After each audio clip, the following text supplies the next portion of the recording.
За өнөөдрийн хичээлээр 2009 оны хувилбараа үргэлжлүүлье. 11-р бодлого. За 3 өөр мастай бий, нэгэн зэрэг чөлөө туналт хийсэн. За чөлөө туналт хийсэн гэдэг үг нь өөрөө одоо агаар эсэргүүцэл байхгүй. Учираас хүсээ ямар ч сад дотор байхгүй гэж үзсэн. За ийм тохиолдолд хичнээн ялгаатай мастай байсан ч гэсэн яг хүүхдүүдээ бүгд зэрэг уннаа. За дараагийн бодлого. Игц дээш шидэгдсэн биеийн хурд 2 дахин буурах үеийн хурдтгалыг олно. За энэ агаарын эсрүүцлийг тооцохгүй гэхээр яг өмнөх чөлөө туналттай адилхан гэсэн үг. За бодлогын өгүүлбэрт чөлөө туналт эсвэл агаарын эсрүүцлийг тооцохгүй гэдэг нь ижлэх утгатай гэж үзнэ.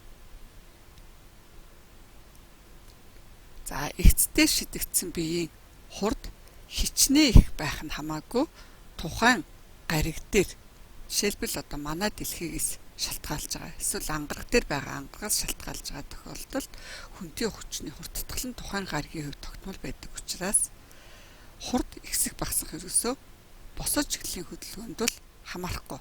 Хэвтэй чиглэлийн хөдөлгөөнд бол хурдтгал өөрчлөгдөнө. Босоо чиглэлийн хөдөлгөөний хувьд бол өөрчлөгдөхгүй. Жи хэвээрээ байна гэсэн үг шүү. За 12 дахь бодлого. Хэвтэй чигт өнцөг үүсгэн шидэгдсэн биеийн анхны хурдыг 5 дахин ихсгвэл хөөх өндөр хэд дахин ихсэх вэ гэсэн. За анхаараарай. За ингэ шидэгдчихлээ. За өнцөг үүсгэн шидэгдсэн. За энд анхны хурд ямар байсан? Буусан үеийн хурд яг тийм байдаг шүү гэдэг. За энд хөрч байгаа өндөр гэдэг. Юу ч хэлдэг гэж байна. Ааш үсгээр тэмдэглэдэг. За өнцөг үүсгэн шидэгдсэн гэсэн учраас энд өнцөг байгаа. Альфа гэсэн өнцгтэй. Тэгвэл энэ маань буухтаа яг тэр өнцгөр буудаг. Энэ өнцгүүд хоорондоо ямар гэж байна? Тэнцүү. За тэгэхээр бидний бодлого анхны хурдыг 5 дахин ихсгвэл хөөх өндөр хэд дахин ихсэх вэ гэсэн. Энэ томьёоноос харахад анхаараарай хүүхдүүдээ. Өндөр бол хөөх өндөр бол анхны хурдны квадрат зэрэгтээс шууд хамааралтай. Мөн өнцгийн квадратаас шууд хамааралтай. Тийм учраас өнцөг их байвал өндөр их байна гэсэн үг. Анхны хурд их байвал өндөр их байна гэсэн үг. Квадрат зэрэг төвшүүлэгдэж байгаа учраас бодлого ойлгомжтой тийм ээ. За дараа нь энийг тусгалын зай гэж хэлнэ. Эл үсгээр тэмдэглэнэ. Мөн таргалзах томьёо байдаг. За тусгалын зай ч гэсэн мөн ялгаагүй. Маш анхаараарай. Анхны хурдны квадратаас шууд хамааралтай. Харин шидэгдсэн өнцгийн давхар синусээс шууд хамаардаг байна. За тэгэхээр дараагийн холбогдох бодлогуудаа энэ хоёр томьёогоо ашиглаж бодно шүү хүүхдүүдээ. За бид 50 ньютон хүчээр үйлчлэхэд импульс нь 300 кг/с-ээр өөрчлөгдөх хугацааг ол гэсэн байна. За бид нар импульс массыг үржих нь хурд гэж мэдж байгаа. За тэгээ энэ ямар үед ашиглагддаг гэхэл хурд нь тогтмол үед ашиглагддаг байна. Хурд тогтмол үед массыг үржих нь хурд гэдэг томьёогоор импульс бодогддог. Хурд нь тогтмол биш болоо явчихаар яах вэ гэхээр хүүхдүүдээ үйлчилж байгаа хүчээ хугацаагаар үржснээр илэрхийлэгдэнэ. За тийм учраас бид нар хоёр дахь томьёогоо ашиглаж бодно шүү хүүхдүүдээ. За үрэл тэг цэгээс 2 м/с хурдтай хөдлөөд аль цэгт хүрсэн бэ гэж. За анаас анхаараарай. Энэ маань өнхрөөд дэшээ явсан. За тэгтээ анхных нь хурд нь 2 м/с байсан. Энд чи үрэлт тооцохгүй. Үрэлт тооцохгүй гэдэг өмнөх бодлоготой яг ижилхэн чөлөө туналт эсвэл эцтэй шидэгдсэн бие гэж үзнэ. Агаарын эсэргүүцэл ортос байхгүй гэж үзнэ. Ямар ч үрэлт байхгүй гэж үзнэ. За тийм учраас бид нар бодлого яаж бодох вэ гэхээр эцтэй шидэгдсэн биеийн хөдөлгөөнөөр бодно гэсэн үг. Эцтэй шидэгдсэн биеийн хөдөлгөөний томьёо бол за хурдыг олохдоо бол гэж олдог. За өндрийг нь л гэж болно. За тэгвэл энэ хоёр томьёогоо маш анхаараарай. Эцсийн хурд нь бол зогссон учраас аль хүрээ зогсох гэсэн учраас энэ тэг болно. Анхных нь хурд нь 2 м/с байгаа. За G бол энэ ч 10-аар бодорой гэсэн байна. Тэгэхээр бидний тохиолдолд тэг эндээс олчихно. Олсон тэгээ энд орлуулхлаар ааш маань гарна. Тэгэхээр бид нар аль цэгт хүрэх вэ гэхээр ямар өндөрт очих вэ гэсэн үг тийм ээ. Бүсний хат өгсөн, их сунтсан. За хүч болон потенциал энергийг олоорой гэсэн байна. За тэгэхээр анх байсан бүсний хэмжээ. За бүсийг сунгасан. За энэ сунгасан хэмжээ нь бол энэ тэг зууны 2 м гэд өгсөн байна. За тэгэхээр хүч буюу уян харимхай хүч гүүхийн хуулийн том явал бүсний хатыг суналт юм агшилтаар үржүүлсэнтэй тэнцэв. Бүсний хатыг суналтын квадратаар үржүүлсний хагастай тэнцүү гэсэн үг. За тэгэхээр энэ хоёр томьёог ашиглаад бодно өгтөдөө. За бид нарт ийм налуу автгаа өгдсөн байна. Налуу автгаа бол альфа гэсэн өнцгтэй налалтын өнцөг.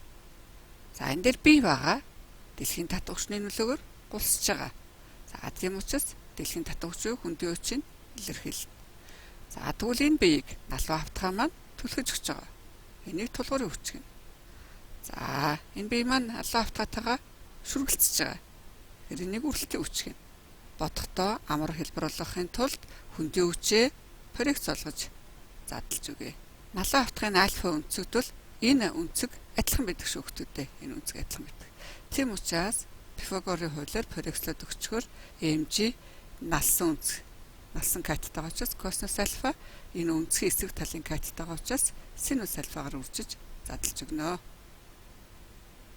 За ингээд задлаад бид нар дөрвөн хүчний проекттэй болцсон. За ингээд харах юм бол нааш анхаараарай. mg синус альфа нь үргэлтийн хүчтэйгээ тэнцүү, n нь mg косинус альфатайгаа тэнцүү харагдаж байна. За тэгвэл эндээс бид нарт энэ үргэлтийн хүчүүл ямагт тулгуурын хүчийг үргэлтийн коэффициент дээр үрцэнтэй тэнцвэдэг. За энэ томыг ашиглаад тэнцвүүлэх юм бол за энэ маань mg косинус альфатай тэнцвүүлсэн тийм ээ. За энийг n-ийн оронд орлуулж. За англиэр бидний томьёо гараад ирнэ. Энэ томьёог ашиглаад бодорой хүмүүстээ 17 дугаар бодлого. За хүч үйлчилсэн, даралт учруулсан талбайг нь олооч гэсэн байна. За тэгэхээр гадарга дээр бит байна. За бит маань доошоо дарж байгаа. За тэгвэл энэ дарж байгаа даралтын хүч нь энэ хөндийн хүч. За тэгвэл хатуу биеийн тулгууртай учруулах даралтыг үйлчилж байгаа хүчийг талбайд нь харьцуулж олдог. За эндээс талбайг олоорой гэсэн учраас талбайгаа бол хүчээ даралтад нь харьцуулна. За тэгэхээр бид нар энэ тулж байгаа хүчээр тулж байгаа талбай маань энэ талбайг л олох гээд байгаа шүү хүмүүстээ. Ойлгосон? За 30 дахь бодлогыг тайлбарлая. 8 Т-ийг температуртай шингэнийг ижил мастай 4 дахин их хувийн дулаан багтаамжтай 3 Т-ийг температуртай шингэнтэй холсон. Холцын температурыг олно. За анхаараарай хүмүүстээ. Холсон учраас хоёр шингэний маань нэгнийх нь алдсан дулаан, нөгөөгийн авсан дулаантай тэнцүү. Ийм учраас дулааныхаа тэгшгэлийг бичих юм бол mc дельта температур. За тэгвэл холцын хувьд бичих юм бол 1-р биеийг алдсан дулаан, 2-р биеийн авсан дулаантай тэнцүү гэсэн үг. За энд 8 Т-ийг байжгаад холигдоод дараа нь ямар температуртай болсон бэ? Тэрний зөрүү гэсэн үг. Энд болохоор 3 Т температуртай байжгаад нэмэгдсэн. Энд бол 8 Т температуртай байжгаад хасагдсан. Энийг сайн ойлгоорой. За энэ тэгшгэлээ зөв бичих юм бол цаашаа амархан хүмүүстээ. За тэгэхээр бид нар яг бодлого тохирсон тэгшгэл маань бол 8 Т-гээс асхан холцын температур, энд 4 дахин их хувийн дулаан багтаамжтай гэсэн учраас за ангидсан. За тэгээд тэнцвэг байдал M-үүд нь хураагдана, C-нүүд нь хураагдана. За бидэрт юу үлдсэн бэ гэхээр ийм тавлтлаа. За тэгвэл хасах 12-ыг тэнцвэгийн урталд гаргах юм бол нэмэх болчихно. Харин хасах холцыг тэнцвэгээр гаргах юм бол нийлбэртэй болчихно. За ингээ бидний тэгшгэлийн боллоо. Энэ хоёрыг хураагаад өгөх юм бол хариу маань 4 Т гэдэг хариу гарчна. За 42 дугаар бодлого. Наашаас анхаараарай. Лаг 2 дахин ойртуулбал гэсэн байна. За тэгэхээр энэ тол. За толонд нэг биет туссан байна. За дүрсний чи үүснэ. За тэгвэл энэ хоорондох зайвал бие дүрс хоёрын хоорондох зайвал энэ тарагдчихэв. За энэ ойртвол хоёул адилхан ойртон тийм ээ. За тэгэхээр энэ бол нэг дахин. За энэс дахиад явах юм бол 2 дахин зай гарна. Тийм үү хүүхдүүд? За тэгэхээр нэг дахин явхад хагас хэмжээ 2 дахин багассан байна тийм үү? За тэгвэл 2 дахин бол хэд болох юм? 4 дахин багассан шүү хүүхдүүд. 44 дугаар бодлого. За энд сайн анхаарах юм бол сарниулагч линз гэж байгаа. За сарниулагч линзийн хувьд цуглуулагч линз байна. Энд ч сарниулагч линз байна. За цуглуулагч линзийн хувьд энд бие хүртэлх зай, энд бол дүрс хүртэлх зай. Харин энэ зай бол фокусын зай. За линзийнхаа нөгөө талд илэрхийлж байгаа фокусыг бол бодит гэж үзнэ. Харин линзийнхаа биеийн талд байгаа фокусаар илэрхийлэгдчихвэл бодит бас хуурмаг гэж үзнэ. Хуурмаг тохиолдолд бидний томьёо яах юм бэ гэхээр хүүхдүүдээ хасах тэмдэгтэй болсон гэсэн. Нэгсэндээ үндсэн томьёо яасан гэж байна. Хасах тэмдэгтэй болсон. За тэгэхээр сарниулагч линзийн хувьд томьёо маань энд хасгаар бодогдно. За нэмгэн линзийн хувьд та цуглуулагч линзийн хувьд А-ны 1 төр нэмэх нь Б-ны 1 гэдэг юм мэднэ тийм үү? Сарниулагч линзийн хувьд яаж бодно гэж нөхдөөдөө Б-ны 1-ээс асах нь А-ны 1 гэж бодно ш. За ингэ бодцохоор бидний бодлого ойлгомжтой. За энэ тооны цацраг гэдэг цөмийн 1.3% нь буюу 30% нь 54 цагийн хугацаанд задарсан бол дараагийн 54 цагийн хугацаанд хичнээн цөм задрах бай. За энэ ч дараагийн 54 цаг гэж байгаа шүү дээ. За тэгэхээр энэ тооны цацрагддаг цөм байсан. За энэ 30% нь задарсан. Хэд үлдсэн? 70 үлдсэн. 70-ийн хэд хувийн задрах вүлээ? 30% задар. Тэгвэл 70-ийн 30% маань хэд вэ гэхээр 3-7 21% нь задарсан гэсэн үг шүү. Энэ хэсэг. За тэгэхээр дараагийн 54 цаг гэж байгаа учраас ойлгомжтой тийм ээ. За ингээд дараагийн хичээл дээр багш нь үргэлжлүүлье.